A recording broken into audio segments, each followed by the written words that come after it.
That's what they're trading. Trade what? All those videos. We have to do something, and we have to do it now. Who's that? What's fun is laughing right back at these psychopathic and telling them that we know exactly who they are and exactly what they're doing and exactly what's going on in their souls and that we see right through their facade. What's going on, everyone? Jeremy here from The Quartering, and it's been an interesting day as it seems like maybe the deal just it needs some help to get across the finish line as well. I'm sorry, the deal for Elon Musk to purchase Twitter.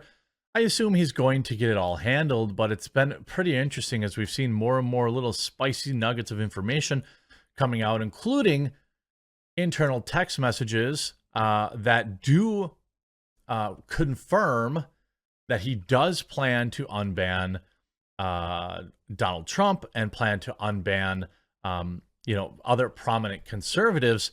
And there was some interesting video clips going around last night from various sources that say that was actually holding up the deal, and it may actually still be holding up the deal because people are panicking about it. I'm going to get into those clips and a full story after a quick word from this video's sponsor, Private Internet Access. Huge shout out to this video sponsor, Meta PCs. Look, you've been around, you know that I've been talking about Meta PCs for a very long time. In fact, it's the primary computer I use. But it's not just because they're a sponsor. It's for so many more reasons. They have fully customizable, configurable PCs and all the hardest to find parts in stock and ready to go. They also have ready to ship PCs ready for you today. Here's a couple reasons why I like Meta PCs. First and foremost, it's veteran ownership. Meta PCs is a veteran-owned business. One of Meta's owners has served both in Afghanistan and Iraq and received a Purple Heart for his service. Meta also employs military veterans in Meta's operations center and also provides systems to veterans going back to school to help them re-enter the workforce all across the United States. They offer financing. It has 100% US-based sales and support. And when you receive your PC, it's ready to go right out of the box. You don't have to get complicated and set things up. You just plug it all in and you're ready to rock. And on top of that, Meta PCs is offering you, my viewer, a huge discount when you use the link in the description or you use promo code TheQuartering. If you use my code at checkout, not only do you save money, but you support my content and a company that will not bow to cancel culture. So maybe you're not ready to pick up a new computer today, but when you are, remember to go to metapcs.com and use promo code TheQuartering to support me and to save money. And everybody wins. Hey, it's 2022. You know, if you don't have VPN yet, it's the one I use, and you support the channel and you protect yourself. Access. It's just a win-win-win all around. So make sure you get PIA today. Now, this clip was circulating around saying that Bannon, sources tell Bannon, Twitter gave Elon Musk 2 conditions that Trump and conservatives still remain off of Twitter and Twitter staff remains the same. This seems extremely unlikely, to be honest with you, but this is the clip. From very close sources. That is because Twitter came back and said, hey, we'll actually knock a couple of $1 billion off the price if you commit to 2 things. Number one, not let Trump and the conservatives back on Twitter that we've already banned, right? Number 2, if you allow the management team to stay. And my understanding is that Elon Musk was not prepared to do either one and said, no, the deal's a deal. If Elon Musk does ever take over Twitter, I think it's interesting to point out now. We'll watch how quickly Twitter abandons their whole movement. The whole private companies can do whatever they want. I'm sure we'll. Now, it is true. It's funny to think about all the lefties who are like, just build your own Twitter, will suddenly not like private companies doing whatever they want. There are a lot of reasons that this seems extraordinarily doubtful.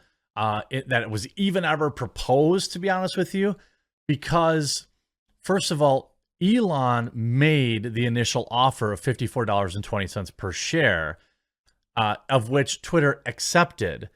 Now, the only time that this conversation was ever possible would have been in that exchange where Twitter came back and said, hey, we'll will take less money if you keep Trump off, which seems like an absurd ask. And like, first of all, you knew that Elon would never accept that. And two, I'm not even sure how you would spin that publicly. Like, you know, Twitter gives Elon Musk $2 billion discount just to keep Trump off the platform. I don't know. It seems like you would be opening yourself up to a massive lawsuit from Trump if that were the case. In terms of leaving existing management intact, that is more plausible in a buyout, or maybe to try and protect them. That I believe. I'm not saying I know for a fact one way or another. It's just, you know, in modern day, you know, Silicon Valley, I guess it wouldn't surprise me that, you know, they may ask for something like that, but it just seems so far-fetched. Although TDS does, in fact, make a lot of people do a lot of stupid things, but even that, it just doesn't add up. So now this also continues. Jack Posobiec covering some of the initial leaked tweets, saying breaking text show that Elon Musk planning to reverse all Twitter permanent bans. Who does that mean? Well, that means guys like Alex. That means guys like Donald Trump. That means some of the most divisive / interesting follows on the internet. See, there's a lot of people that were banned, mostly right wing, that are no longer allowed on the platform and making it like much less interesting. You know, like, and every time someone kind of rises up, they get banned, they get smacked down. But there is certainly some people freaking out. If Musk lifts Twitter ban on Trump, there will be a bigger problem to solve. Former President Donald Trump could soon return to Twitter now that Elon Musk has agreed to move forward on his acquisition. Musk has said in the past that he doesn't agree with the lifetime ban of Trump, which Twitter enacted back in early 2021. It's a much bigger problem to solve.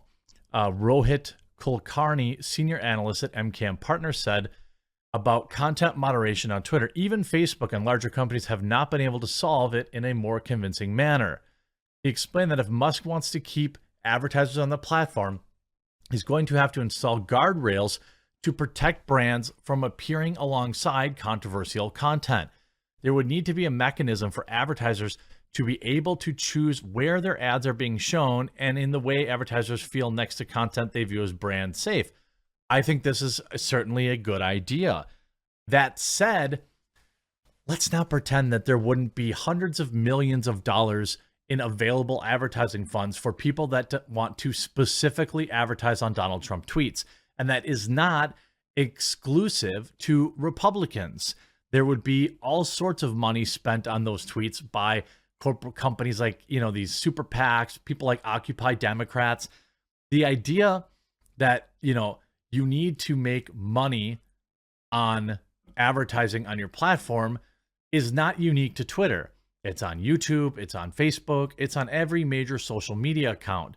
That said, when you remove a guy like Donald Trump and his, I don't know, 100 million followers, or however many millions of followers he had, I forget exactly, it's a massive number, and all the interactions that happen, you remove literally probably tens of millions of impressions a day when you ban that guy. And I'm not talking him too. I'm talking a guy like Alex. I'm talking guys like Steve Bannon. I'm talking about a lot of these like really divisive figures or controversial figures. Banning them greatly reduces interactions, time spent on the app, and things of that nature that they've been trying to replace by forcing video content down our throats and a wide variety of other things that have all been failing. Now, I don't think that you can just let Trump back on and let him make all sorts of wild claims, because you cannot get banned from the Google Play Store and the App Store. Now, this would create a unique piece of pressure, though. Now, would you see suddenly the Apple Store or the Android Store come out and say, well, we're going to remove you if you allow Donald Trump back on? That's something I could actually see happening and almost spawn this crazy kind of, I think it would actually be good, because we need to break up the monopoly that is gatekeeping applications from mobile phones.